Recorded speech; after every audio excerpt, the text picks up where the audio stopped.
Hello everyone. तो न्याय और विधि हम स्टार्ट कर रहे हैं। इसमें कुछ टॉपिक्स हैं, उसको हम कवर कर लेते हैं। पहले देखिए, फर्स्ट हमारा हिंदू महिलाओं के पैतृक अधिकारों पर सुप्रीम कोर्ट का निर्णय। सेकंड है दिव्यांगों को भी मिलेगा SC ST उम्मीदवारों के समान लाभ। और थर्ड हमारा उपभोक्ता संरक्षण कानून 2019, प्रोन्नति में आरक्षण मूल अधिकार नहीं, ये सर्वोच्च न्यायालय का कहना है। नेक्स्ट हमारा 22वां भारतीय विधि आयोग। नेक्स्ट हमारा गर्भपात संबंधी नियमों में बदलाव। और फिर है आपका आपदा प्रबंधन अधिनियम और उसकी प्रासंगिकता। ठीक है, अब देखिए जो है इसमें जो फर्स्ट टॉपिक है हमारा वो है हिंदू महिलाओं के पैतृक अधिकारों पर सुप्रीम कोर्ट का निर्णय। तो आप सभी लोग को पता है कि अभी तक जो जनरली होता है वो जो पुरुष होते हैं उनको ही जो है उत्तराधिकार जो है प्राप्त होता है। तो यहाँ पे इसी पे जो है यही एक मुद्दा था जो 11 अगस्त 2020 को सर्वोच्च न्यायालय सुप्रीम कोर्ट ने अपना एक निर्णय दिया और उसमें कहा कि जो पुरुष उत्तराधिकारी हैं उन्हीं के समान स्थिति और शर्तों पर हिंदू महिलाओं को भी पैतृक संपत्ति में उत्तराधिकार का जो है अधिकार होगा। ठीक है ना। अब देखिए ये जो निर्णय दिया गया है वो हिंदू उत्तराधिकार संशोधन अधिनियम हिंदू सक्सेशन अमेंडमेंट एक्ट 2005 से संबंध रखता है। सुप्रीम कोर्ट के निर्णय के जो प्रमुख बिंदु हैं वो क्या हैं? देखिए, किसी भी हिंदू महिला को उसकी पैतृक संपत्ति में जन्म से ही अधिकार प्राप्त है। क्या है? किसी भी हिंदू महिला को उसकी पैतृक संपत्ति में जन्म से ही अधिकार प्राप्त है। यह इस बात पर निर्भर नहीं करता कि उसके पिता जीवित हैं या नहीं जीवित हैं। ठीक है, तो ये जो सर्वोच्च न्यायालय ने हिंदू उत्तराधिकार अधिनियम 2005 की व्याख्या की और साथ में जो मूल कानून है 1956 का उसकी धारा 6 उसको भी सर्वोच्च न्यायालय ने स्पष्ट और किया है। ठीक है, इसके अतिरिक्त सर्वोच्च न्यायालय ने उच्च न्यायालयों के 6 महीनों में इससे संबंधित सारे विवादों को निपटाने के लिए कहा है कि जो भी विवाद लंबित पड़े हुए हैं उसको निपटा दिया जाए 6 महीने के अंदर। तो हम देखेंगे हिंदू सक्सेशन एक्ट 1956 क्या है। देखिए, इसमें हिंदू कानून की मिताक्षरा धारा, एक धारा है मिताक्षरा नाम है, उसमें हिंदू अधिकार अधिनियम 1956 के रूप में संहिताबद्ध किया गया है और संपत्ति के वारिस एवं उत्तराधिकार को इसी नियम के जो है अधीन प्रबंधित किया गया है। ठीक है, जो संपत्ति का अधिकार है वो इसी नियम के अधीन जो है प्रबंध इसका यहीं पे किया गया है। अब क्या है कि इसमें जो है कानूनी उत्तराधिकारी जो होंगे वो सिर्फ पुरुषों को मान्यता दी गई है। ठीक है, 1956 में जो कानूनी जो है अधिकार है उसमें सिर्फ पुरुषों को मान्यता दी गई है। यह कानून उन सभी पे लागू होता है, ये जो कानून है ये उन सभी पे लागू होता है जो मुस्लिम, ईसाई, पारसी या यहूदी नहीं है। ठीक है, मुस्लिम, ईसाई, पारसी या यहूदी नहीं है, उनके अलावा ये जो है और सभी लोग पे लागू होगा। और किस पे लागू होगा ये भी देख लेते हैं। देखिए, ये बौद्ध, सिख, जैन, आर्य समाज, ब्रह्म समाज के अनुयायियों जो है को लागू होता है क्योंकि इस कानून के तहत इन्हें हिंदू माना गया है। अब देखिए, अविभाजित हिंदू जो परिवार होते हैं उसमें बहुत सारे हिंदू जो है उत्तराधिकारी हो जाते हैं। ठीक है, बहुत सारे लोग उत्तराधिकारी हो जाते हैं क्योंकि वो एक बहुत ही मतलब एक कॉमन फैमिली होता है और कई जनरेशन से वो लोग एक साथ होते हैं। तो जो है इस सिचुएशन में जो उत्तराधिकारी होंगे वो जो है संपत्ति की संयुक्त रूप से देखरेख करेंगे। ठीक है, संयुक्त रूप से संपत्ति की देखरेख करेंगे। अब नेक्स्ट हम देखेंगे हिंदू सक्सेशन अमेंडमेंट एक्ट 2005। इसमें क्या है कि सितंबर 2005 में 1956 में मूल अधिनियम को संशोधित किया गया और देखिए 1956 की संशोधित करके सितंबर 2005 में एक अधिनियम लाया गया और 2005 से संपत्ति के विभाजन के मामले में महिलाओं को भी सहायक या कॉर्पोरेशनर के रूप में मान्यता मिली। ठीक है, कॉर्पोरेशनर के रूप में मान्यता मिली किसको भी? महिलाओं को भी। ठीक है, संपत्ति के विभाजन में महिलाओं को भी कॉर्पोरेशनर के रूप में मान्यता मिली। अब अधिनियम की धारा 6 में संशोधन करते हुए एक कॉर्पोरेशनर की पुत्री को भी जन्म से ही जो है उस पुत्र के समान उसको भी अधिकार है संपत्ति के अधिकार में। ठीक है, संपत्ति में उसको भी पूरा अधिकार है। इस संशोधन के तहत पुत्री को भी पुत्र के समान अधिकार और देनदारियां प्रदान की गई हैं। अब क्या है, ये कानून पैतृक संपत्ति और व्यक्तिगत संपत्ति के उत्तराधिकार के नियम को लागू करता है। ठीक है, किसको? पैतृक संपत्ति के और व्यक्तिगत संपत्ति में उत्तराधिकार के नियम को लागू करता है, जहां उत्तराधिकार को कानून के अनुसार लागू किया जाता है, न कि एक इच्छा पत्र के माध्यम से। ठीक है, जो उत्तराधिकार का नियम है वो कानून के हिसाब से लागू किया जाता है, इच्छा पत्र के माध्यम से नहीं। ये हमने कंप्लीट किया। नेक्स्ट हमारा जो टॉपिक है वो है दिव्यांगों को भी मिलेगा SC ST उम्मीदवारों के समान लाभ। तो आपको पता है कि जो दिव्यांगजन होते हैं उनको भी जो है वो सामाजिक रूप से अगर देखें तो वो पिछड़े हुए होते हैं, तो उनको भी जो है आपका उनको भी समानता मिले। जो SC ST के लोग हैं उनके मतलब हिसाब से उनको भी जो है लाभ मिलना चाहिए। ठीक है, तो अब देखिए सर्वोच्च न्यायालय ने एक महत्वपूर्ण निर्णय की पुष्टि की है। इसका मतलब इसके पहले कोई निर्णय आया हुआ था उसकी पुष्टि जो है सर्वोच्च न्यायालय ने की है। क्या किया है कि दिव्यांग व्यक्ति भी सामाजिक रूप से पिछड़े हैं और इसलिए उन्हें सार्वजनिक रोजगार, शिक्षा में अनुसूचित जाति और अनुसूचित जनजाति के उम्मीदवारों के समान जो है लाभ प्राप्त होने चाहिए और वो लाभ प्राप्त उस लाभ के हकदार हैं। ठीक है, जस्टिस रोहिंटन नरीमन, ठीक है, जस्टिस रोहिंटन नरीमन की जो है अगुवाई में 3 जो है न्यायाधीशों की खंडपीठ ने, कितने 3 न्यायाधीशों की खंडपीठ ने ये कहा कि जो है पिता या प्राकृतिक संरक्षक के माध्यम से अनमोल भंडारी, एक जो है बच्चा है अनमोल भंडारी, नाबालिग है ये, बनाम दिल्ली टेक्नोलॉजिकल यूनिवर्सिटी DTU के 2012 के मामले में दिल्ली उच्च न्यायालय द्वारा जो निर्णय दिया गया था, उसमें एक निर्णय दिया गया था, तो वो निर्णय जो है सुप्रीम कोर्ट ने ये कहा है कि वो सिद्धांत का अनुसरण कर रही है, वो वही सिद्धांत का अनुसरण कर रहे हैं। ठीक है ना, कौन, जो जस्टिस रोहिंटन नरीमन जो उसकी खंडपीठ थी, 3 लोगों की खंडपीठ थी, वो जो है दिल्ली उच्च न्यायालय के दिए गए निर्णयों का अनुसरण कर रहे हैं। अब देखिए क्या है बैकग्राउंड, इसमें देखिए एक याचिकाकर्ता होते हैं जो बौद्धिक रूप से 50% असक्षम है। ठीक है, उन्होंने सरकारी और मानसिक रूप से दिव्यांग छात्रों के लिए डिज़ाइन किए गए एक फाइन आर्ट्स के डिप्लोमा कोर्स के लिए आवेदन किया था। ठीक है, और ये क्या है 50% जो है चैलेंज है, माइंड से इनका जो है माइंड थोड़ा सा 50% काम कर रहा है। ठीक है, तो ऐसी स्थिति में मानसिक विकलांग होंगे ये। इन्होंने पंजाब एवं हरियाणा उच्च न्यायालय में कॉलेज की विवरण पुस्तिका यानी प्रॉस्पेक्टस के कुछ प्रावधानों को चुनौती देते हुए एक रिट याचिका दायर की और उसमें जो है याचिकाकर्ता ने मांग किया कि शारीरिक रूप से विकलांग छात्र और मानसिक रूप से जो शारीरिक या बौद्धिक रूप से जो अक्षम छात्र हैं उन्हें कुल सीटों का द्विविभाजन करना चाहिए। ठीक है, तो इंस्टीट्यूट से इन्होंने ये कहा कि जो 2 पार्ट में डिवाइड कर देना चाहिए, जो शारीरिक रूप से विकलांग है और जो मानसिक रूप से विकलांग है। ठीक है, अब देखते हैं याचिकाकर्ता ने रिट याचिका के माध्यम से बौद्धिक मानसिक रूप से विकलांग छात्र को एप्टीट्यूड टेस्ट में छूट प्रदान करने की मांग की। ठीक है, क्या किया इन्होंने बौद्धिक और मानसिक रूप से विकलांग छात्रों को एप्टीट्यूड टेस्ट में छूट। एप्टीट्यूड टेस्ट क्या होता है, इसमें देखिए जो है आपका रीजनिंग, मेंटल एबिलिटी है ना, जो मैथमेटिक्स के क्वेश्चंस होते हैं उनको सॉल्व करने की एबिलिटीज़ ये आती हैं, तो इसमें जो है इन्होंने छूट की मांग की है। लेकिन देखिए उच्च न्यायालय ने इस रिट याचिका को खारिज कर दिया, उन्होंने छूट देने से जो है मना कर दिया। सर्वोच्च न्यायालय के निर्णय की मुख्य बातें क्या है, उन्होंने जो है पंजाब और हरियाणा उच्च न्यायालय के आदेश के खिलाफ अपील पर विचार करते हुए, तो देखिए पंजाब और हरियाणा के उच्च न्यायालय ने इनके आदेश के खिलाफ जो याचिका करता है वो सुप्रीम कोर्ट में जाते हैं और सुप्रीम कोर्ट ने स्पष्ट कर दिया कि द्विविभाजन के पहलू पर उच्च न्यायालय का जो निर्णय था वो बिल्कुल सही था। ठीक है, और इसके अलावा सर्वोच्च न्यायालय ने एप्टीट्यूड टेस्ट को लेकर भी उच्च न्यायालय का जो है डिसीजन था उसको भी सही बताया है और उन्होंने कहा है कि एप्टीट्यूड टेस्ट में छूट देने से इनकार कर दिया था, वो उसको सही ठहराया गया। अब देखिए सर्वोच्च न्यायालय ने 2012 में अनमोल भंडारी जो नाबालिग हुए हैं बनाम दिल्ली टेक्नोलॉजिकल यूनिवर्सिटी, बाद में दिल्ली उच्च न्यायालय द्वारा किए गए सिद्धांत का अनुसरण करने की बात की है और इसमें उच्च न्यायालय ने स्वीकार किया है कि दिव्यांग व्यक्ति सामाजिक रूप से पिछड़े हैं और इसके लिए वे अनुसूचित जाति और अनुसूचित जनजाति के उम्मीदवार के समान लाभ प्राप्त करने के हकदार हैं। ठीक है, प्रॉस्पेक्टस का हवाला देते हुए सर्वोच्च न्यायालय ने कहा कि चूंकि अनुसूचित जाति और अनुसूचित जनजाति के जो उम्मीदवार हैं उनको एप्टीट्यूड टेस्ट में उत्तीर्ण होने के लिए 35% अंकों की आवश्यकता होती है, इसलिए यह नियम अब दिव्यांग छात्रों के मामले में भी लागू होगा। तो 35% जो है उनको जो है अंक प्राप्त करने होंगे और ये जो है SC ST और दिव्यांग सबके लिए यही होगा।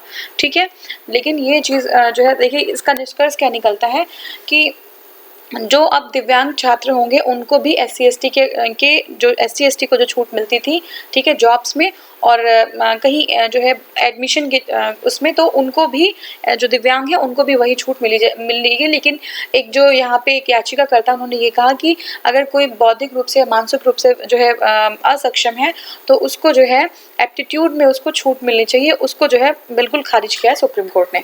ये पूरा केस था।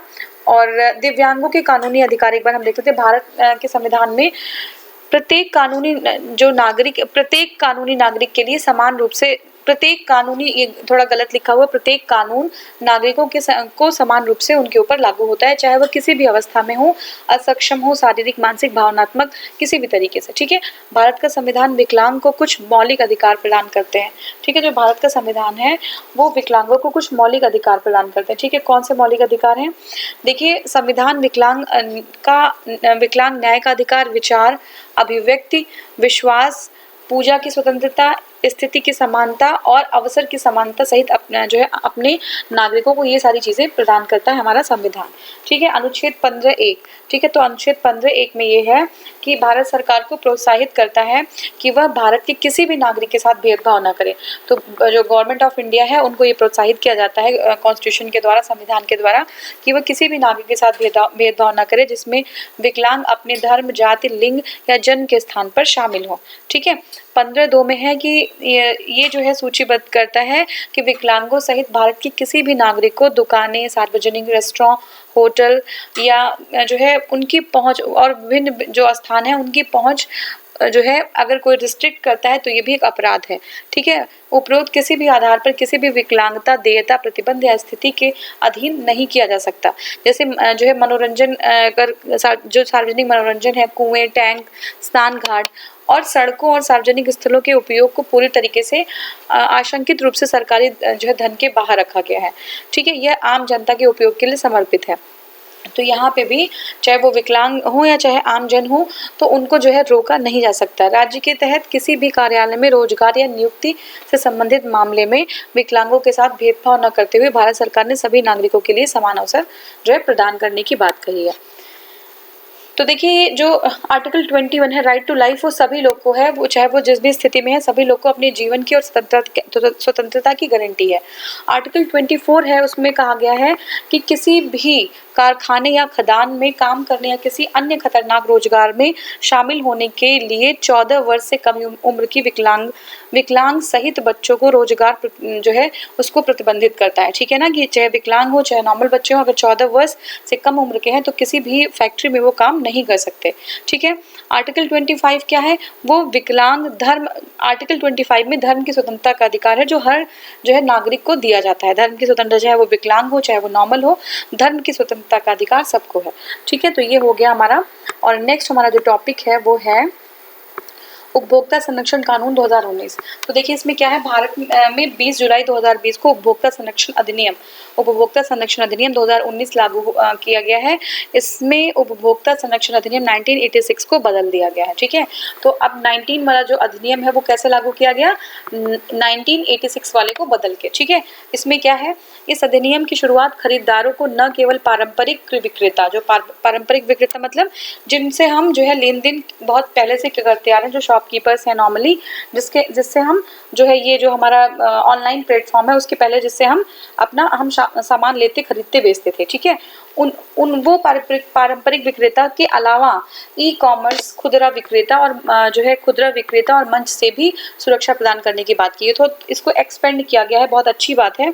क्या किया गया है कि जो ये जो विक्रेता हैं, ठीक है ना, चाहे वो क्या है, ई कॉमर्स के थ्रू जो है ना, पारंपरिक तो है ही, ई कॉमर्स, खुदरा विक्रेता, मंचों से भी सुरक्षा प्रदान किया जाएगा इस अधिनियम के अंतर्गत।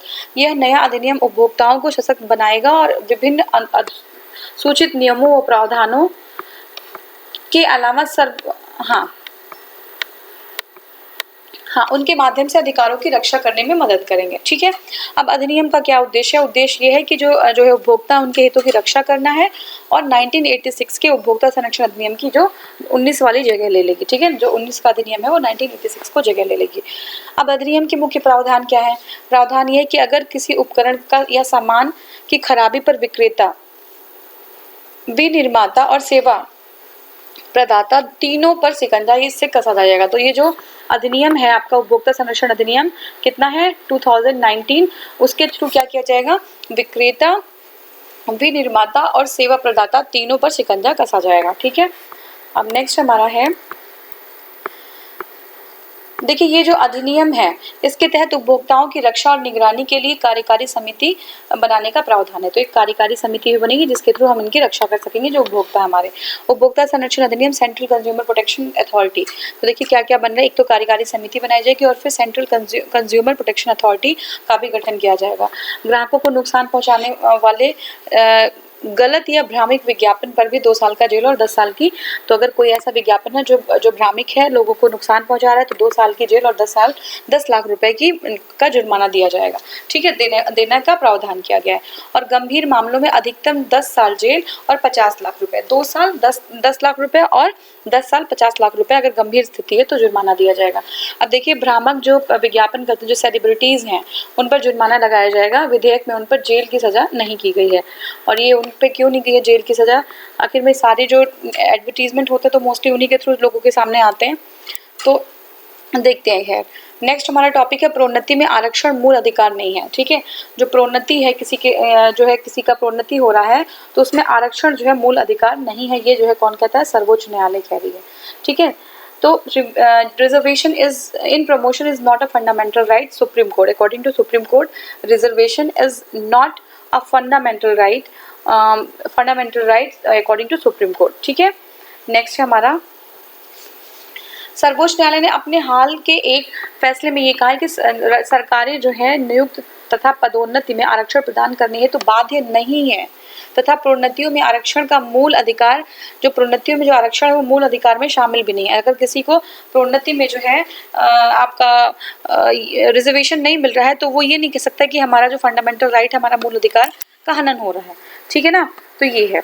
अब देखिए आरक्षण के संबंध में संवैधानिक जो है प्रावधान वो क्या है? देखिए अनुच्छेद 16(4) में राज्यों को किसी पिछड़े वर्ग से संबंधित नागरिकों के पक्ष में नियुक्तियों तथा या सरकारी पदों पर आरक्षण प्रदान करने का प्रावधान किया गया है, जिसे राज्य सरकार के मतानुसार निर्दिष्ट राज्य के तहत सरकारी सेवाओं में समुचित प्रतिनिधित्व नहीं है। मतलब ऐसे लोग जिनका राज्य सरकार ये सोचती है कि सरकारी सेवाओं में इनका रिप्रेजेंटेशन कम है, तो उनको जो है क्या किया गया है, उनको जो है रिजर्वेशन का जो है रिजर्वेशन प्रदान करने की बात की गई है। ठीक है, हमारा जो संविधान का 77 संविधान संशोधन अधिनियम अनुच्छेद 16 है। ठीक है, 77वें संविधान संशोधन द्वारा अनुच्छेद 16 में एक नया क्लॉज 4A जोड़ दिया गया। और क्या है उस क्लॉज में? उसमें ये है कि जो अनुसूचित जाति और अनुसूचित जनजाति के कर्मचारियों को प्रोन्नति के मामले में जो आरक्षण प्रदान करनी है तो राज्य सरकार को प्रावधान करने की शक्ति प्रदान करता है।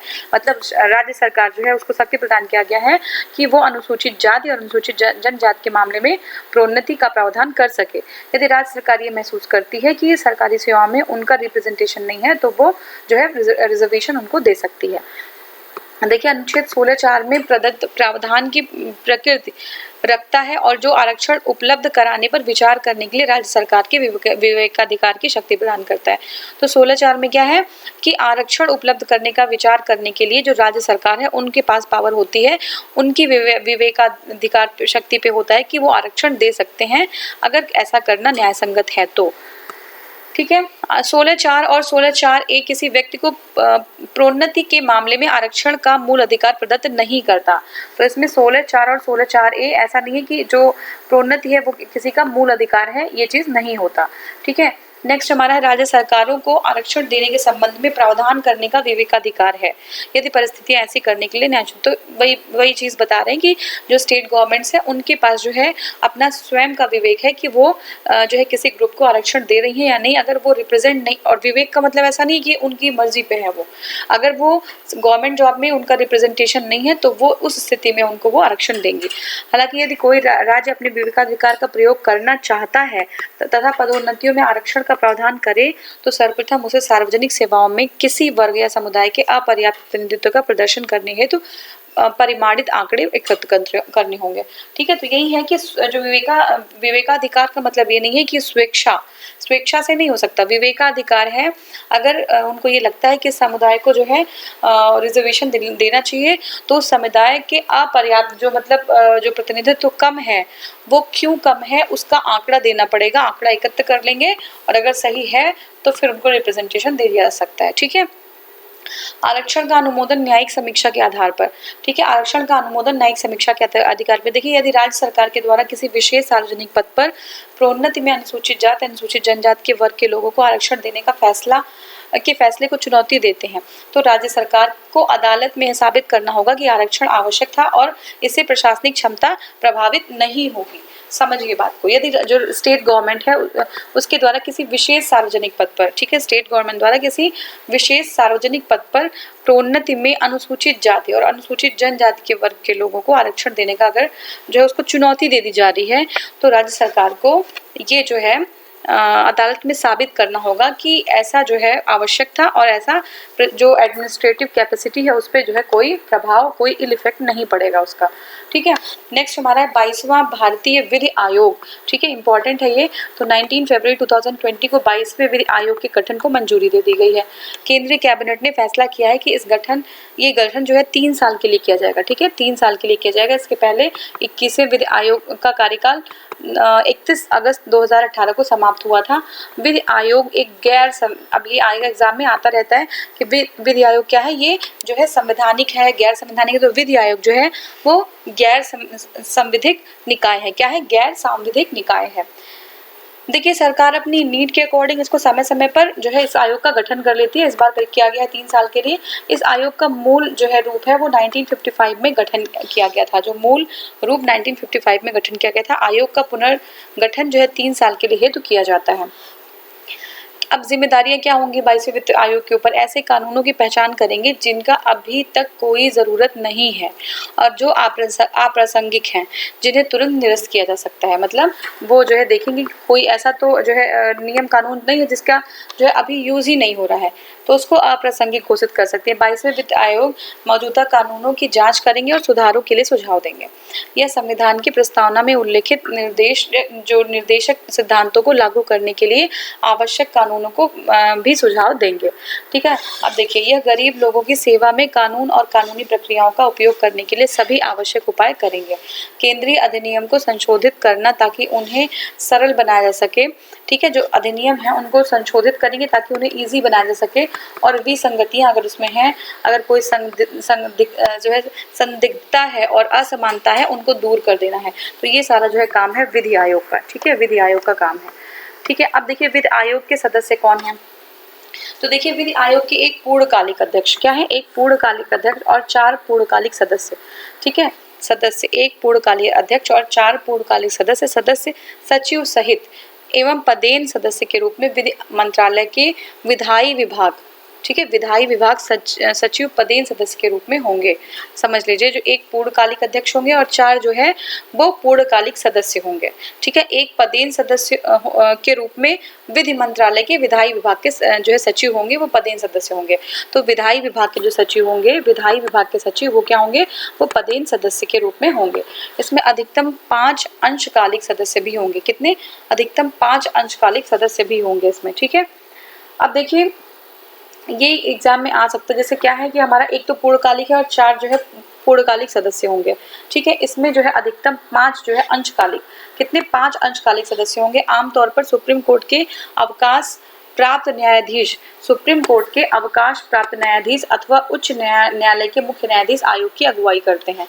तो आयोग की अगुवाई कौन करेगा? नॉर्मली जो है सुप्रीम कोर्ट के अवकाश प्राप्त न्यायाधीश, सुप्रीम कोर्ट के अवकाश प्राप्त न्यायाधीश अथवा उच्च न्यायालय के मुख्य न्यायाधीश इसकी अगुवाई करेंगे। ठीक है, नेक्स्ट हमारा है क्या इसके लिए बैकग्राउंड क्या था? देखिए, भारतीय विधि आयोग भारत सरकार द्वारा समय समय पर एक गैर सांविधिक निकाय है। क्या है? एक समय समय पर गठित किया जाता है, एक गैर सांविधिक निकाय है। भारतीय विधि आयोग मूल रूप से जो है 1955 में गठित किया गया था। कब? 1955 में इसका गठन किया था। इस आयोग का प्रत्येक 3 साल के लिए पुनर्गठन किया था। कितने साल के लिए? 3 इयर्स के लिए पुनर्गठन किया जाता है।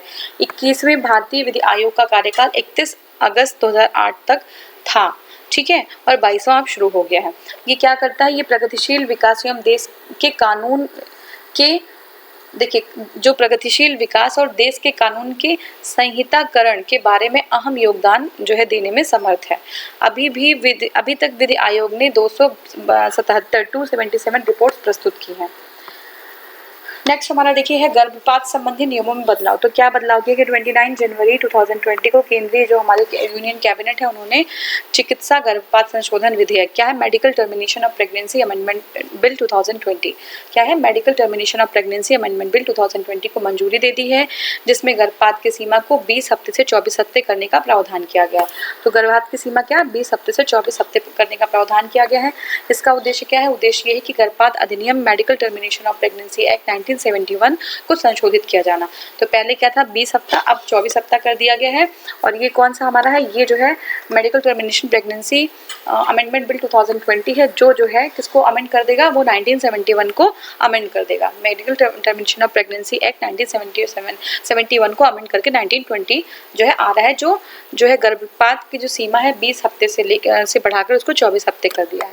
अब इसमें क्या है, देखिए इस माध्यम से गर्भपात की समय सीमा 20 से 24 हफ्ते कर दी जाएगी। सरकार का क्या कहना है, ये जो है यह वृद्धि प्रजनन में महिलाओं के अधिकारों को बढ़ाने के लिए, किसमें, प्रजनन में महिलाओं के अधिकारों को बढ़ाने के उद्देश्य से की गई है। इस विधेयक के तहत 20 सप्ताह के गर्भपात के लिए एक डॉक्टर, अगर 20 जो है वीक्स में अगर गर्भपात कराना हो, टर्मिनेट कराना हो, तो जो है वो एक डॉक्टर की अनुमति लेनी होगी। और अगर 24 हफ्ते के में गर्भपात कराना हो तो 2 डॉक्टरों की अनुमति लेनी होगी, जिसमें एक डॉक्टर सरकारी होना अनिवार्य है। तो 20 वीक्स में 1 डॉक्टर और जो है 24 वीक्स में जो है 2 डॉक्टर, जिसमें से एक सरकारी होना उनका अनिवार्य है। ठीक है, तो ये हो गया। इस विधेयक का उद्देश्य महिलाओं के लिए उपचारात्मक, मानवीय और सामाजिक आधार पर सुरक्षा और वैध गर्भपात सेवाओं का विस्तार करना है। क्या है, महिलाओं के लिए उपचारात्मक, मानवीय तथा सामाजिक अधिकार आधार पर सुरक्षित तथा वैध गर्भपात सेवाओं का विस्तार करना। अब देखिए इस विधेयक में दुष्कर्म पीड़ित, सगे संबंधियों के साथ यौन संपर्क की पीड़ित तथा अन्य महिलाएं, दिव्यांग महिलाएं, नाबालिग, ये लोग लाभान्वित होंगे। ठीक है,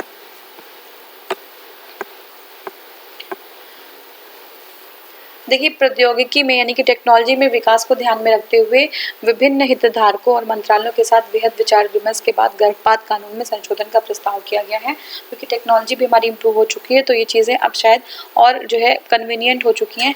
और हाल के दिनों में न्यायालयों में कई याचिकाएं ऐसी दायर हुई जिसमें भ्रूण संबंधी विषमताओं या महिलाओं के साथ यौन हिंसा के कारण से गर्भपात के आधार पर मौजूद इस स्वीकृत सीमा को अधिक अवधि पर गर्भपात कराने की अनुमति मांगी गई है। बहुत सारी ऐसी याचिकाएं डाली गई हैं जिसमें जो है हो सकता है जो भ्रूण है उसमें विषमताएं हैं, कभी कभी जो भ्रूण होता है वो डेवलप नहीं होता, तो डेवलप नहीं होगा तो इस सिचुएशन में जो बच्चा है वो एक जो है नॉर्मल बच्चा नहीं हो पाएगा। तो इस केस में जो है थोड़ा लेट में चीज़ें जो है डायग्नोज हो पाती हैं। तो जो है लोगों ने पिटीशन डाला कि जो टाइम है उसको टर्मिनेट कराने का वो थोड़ा इंक्रीज कर दिया जाए। ठीक है, और जो है और जो स्थितियां होती हैं जैसे हिंसा हुआ, इस तरीके की चीज़ों के लिए गर्भधारण के आधार पर जो इसको और थोड़ा एक्सटेंड करने के लिए अनुमति मांगी गई थी। ठीक है, नेक्स्ट हमारा है आपदा प्रबंधन अधिनियम और उसकी प्रासंगिकता। देखिए नरेंद्र मोदी ने 24 मार्च रात 12 बजे से अगले 21 दिनों तक के लिए 3 सप्ताह के लिए देशव्यापी लॉकडाउन की घोषणा की। ठीक है, कब किया, 24 मार्च को रात 12 बजे से अगले 21 दिनों के लिए जो है पूरे देश में सर्वव्यापी लॉकडाउन की घोषणा की थी। कोविड-19 महामारी के फैलने से रोकने के लिए जो सेंट्रल गवर्नमेंट उन्होंने आपदा प्रबंधन अधिनियम 2005, इसमें आपदा प्रबंधन अधिनियम 2005 के तहत शक्तियों का उपयोग करते हुए 21 दिनों के देशव्यापी लॉकडाउन की घोषणा की। ठीक है, किसके अंतर्गत किया, ये आपदा प्रबंधन अधिनियम 2005 के। देखिए प्रधानमंत्री की इस घोषणा के बाद में जो हमारी होम मिनिस्ट्री है उन्होंने मंगलवार को ही आपदा प्रबंधन अधिनियम 2005 को लागू किया ताकि देश में फैलते कोविड-19 को रोकने के लिए सोशल डिस्टेंसिंग या फिजिकल डिस्टेंसिंग के उपायों को जो है प्रभावी ढंग से लागू किया जा सके। अब देखिए इसके जरिए देश में पहली बार देश को आपदा प्रबंधन अधिनियम 2005 के प्रावधानों के तहत बंद किया गया है। तो इम्पॉर्टेंट है, पहली बार जो है देश को जो है आपदा प्रबंधन अधिनियम 2005 के तहत इसको बंद किया गया। ठीक है, और जब केंद्र सरकार द्वारा राज्यों को इस के परिणाम निर्देशित किए गए, 2005 के प्रावधान के तहत बंद किया गया पहली बार। और यह भी पहली बार है कि जब केंद्र सरकार द्वारा राज्यों को इस परिमाण के निर्देश दिए गए, मतलब इस जो है परिमाण मतलब इस इंटेंसिटी के जो है निर्देश दिए गए हैं। अब देखिए नेशनल डिजास्टर मैनेजमेंट अथॉरिटी क्या है, मतलब आपदा प्रबंधन अधिनियम राष्ट्रीय आपदा प्रबंधन प्राधिकरण, ठीक है, नेशनल डिजास्टर मैनेजमेंट अथॉरिटी के गठन का प्रावधान करता है। और इस अधिनियम की धारा 6, कौन सी धारा है, धारा 6 प्राधिकरण की शक्तियों से संबंधित है। इसके अंतर्गत प्राधिकरण ने राज्य सरकारों और केंद्र सरकार को ये निर्देश जारी किया है, ठीक है। अब देखिए इसमें जो धाराएं हैं वो 51 से 60 को पूरे देश में लागू कर दिया जाएगा। जो धाराएं हैं 51 से 60 इसको पूरे देश में लागू कर दिया जाएगा।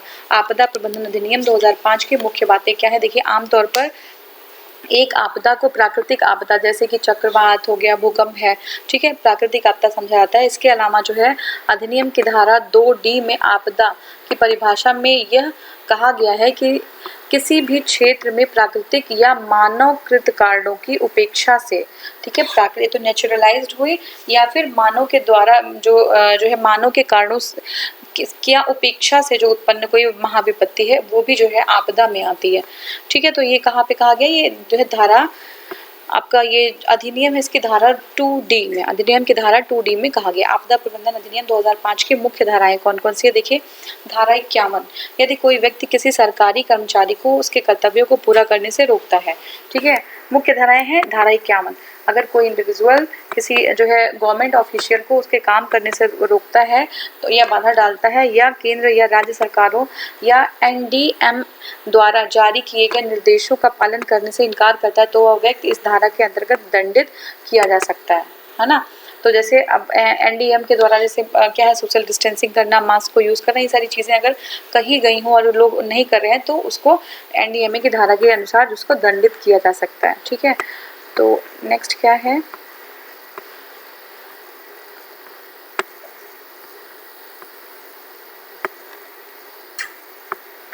देखिए मिथ्या दावे धारा 52, इस धारे के अंतर्गत यह वह मामला आएगा जहां पर आरोप लगाया जा रहा है कि अभियुक्त ने कुछ ऐसा लाभ मतलब जो है राहत, सहायता, मरम्मत, निर्माण या अन्य फायदे का दावा किया जो कि मिथ्या है।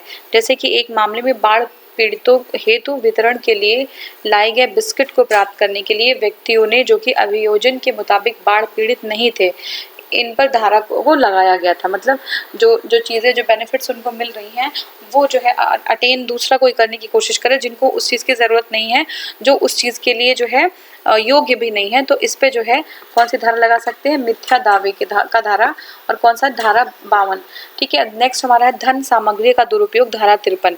तो अगर कोई व्यक्ति राहत कार्य या प्रयासों के लिए किसी भी पैसे या सामग्री का दुरुपयोग करते हैं और उसका उपयोग स्वयं के लिए कर सकते हैं तो उन्हें बैंक में जो है या उन्हें बैंक में जो है बेचते हैं या उस पर धारा के अंतर्गत उन्हें इस धारा कौन सी धन सामग्री दुरुपयोग धारा 53 के अंतर्गत उनको दोषी ठहराया जा सकता है।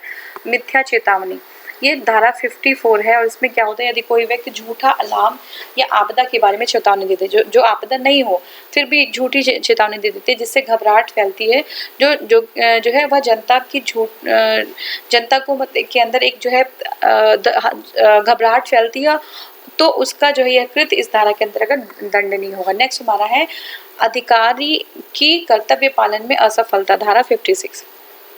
क्या है, अधिकारी की कर्तव्य पालन में असफलता।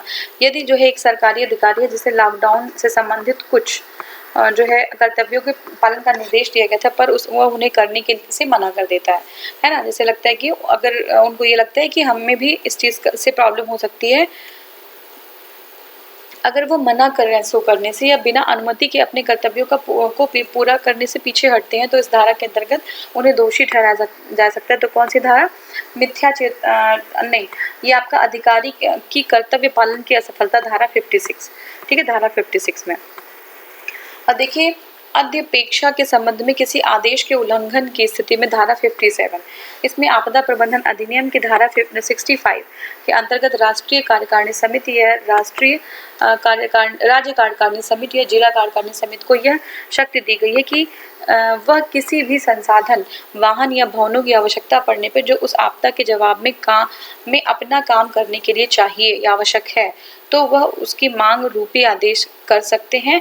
अर्थात ऐसे संसाधन या जो है वाहन या भवन के संबंध में अध्यापेक्षा का आदेश जारी किया जा सकता है। कि मतलब अगर किसी चीज़ को नॉर्मलाइज करने के लिए कोई सिचुएशन आ गई है, कोई सिचुएशन अराइज हो गई है, तो उसको किस तरीके का वाहन या फिर जो है कोई भवन चाहिए, तो इस अध्यादेश के अंदर उनको ये चीज़ मुहैया कराई जाएगी। ठीक है, कौन सा है? अध्यपेक्षा संबंध जो है आदेश के उल्लंघन के लिए धारा 57 है। अधिनियम की धारा 58 to 60, इस अधिनियम की धारा 58 जो है वो क्या है? कंपनियों द्वारा अपराध से संबंधित है। कंपनी अगर कोई अपराध करती है। इसके अलावा जहां धारा 59 अभियोजन के लिए पूर्ण मंजूरी धारा 55 और 56 के मामले में संबंधित है, वहीं धारा 60 न्यायालयों द्वारा अपराधियों की जो धारा 59 है वो क्या है? अभियोजन के लिए पूर्व मंजूरी। ठीक है, धारा 55 और 56 और धारा 60 जो है न्यायालयों द्वारा अपराधों के संज्ञान से संबंधित है। तो धारा 60 में क्या? न्यायालयों द्वारा अपराधों का संज्ञान जब लेते हैं न्यायालय, तो ये धारा 60 है हमारा। तो ये हमने पूरा जो है कंप्लीट किया और ये हमारा यहीं पे कंप्लीट होता है। फिर नेक्स्ट हमारा टॉपिक होगा वो होगा अर्थव्यवस्था। ठीक है, तो इसको हम नेक्स्ट वाले सेगमेंट पे कंप्लीट करेंगे। Thank you so much for watching.